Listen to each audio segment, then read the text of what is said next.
Okay, girls, what you're looking at here is a real world example of the very first paragraph to your Canterbury Tales paper.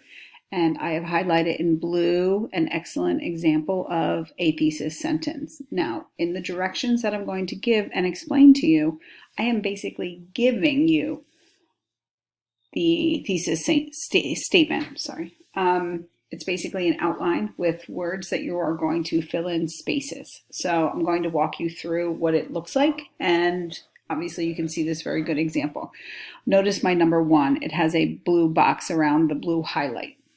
Let me first read it. It says, in the prologue to the Canterbury Tales, Chaucer introduces the knight as someone who embodies nobility, honor, and loyalty, period.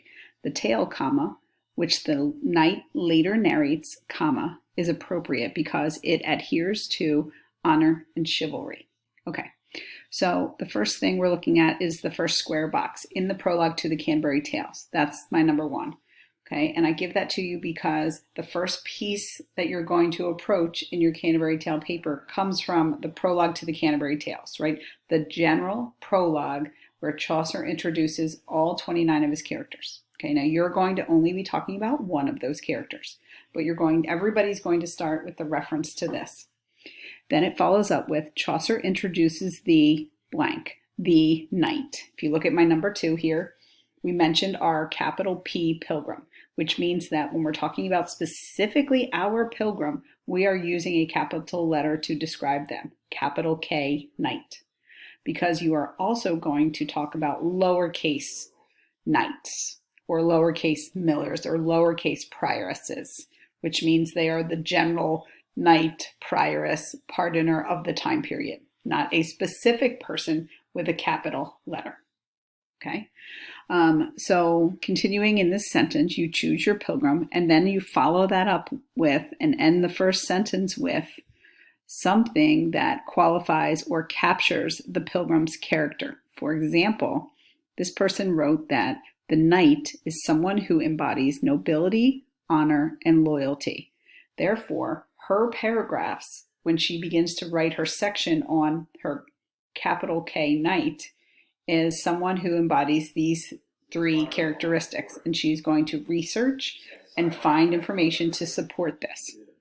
Look at the next sentence. So basically your thesis is 2 sentences, 2 separate sentences. This one begins with the number 4. It says the tale. So we went from starting with the prologue to specifically the characters, the pilgrim's tale. So the tale, and then this is where you're going to say how you are going to connect your pilgrim, capital P knight, or capital P pilgrim, or capital K knight, in this case, to his tale. How does his tale relate to him, which we already explained when we talk about the prologue. Okay, so the connection here is underlined as, I didn't write number 5, but it would be number 5. So it says the tale, which the knight later narrates, is appropriate because it adheres to honor and chivalry. So we're saying that he is honorable, chivalrous, noble, and then we're saying the tale explains and details the relationship between the knight and his tale because the tale adheres to honor and chivalry. Okay. And then she will then use phase 2 of this paper to go on and explain in multiple paragraphs and multiple specific examples where exactly you can see honor in the tale by the characters in the tale, how you can see chivalry being used or displayed inside the tale and referring back to, yes, that therefore relates to my pilgrim, the knight. Okay, hopefully that was helpful.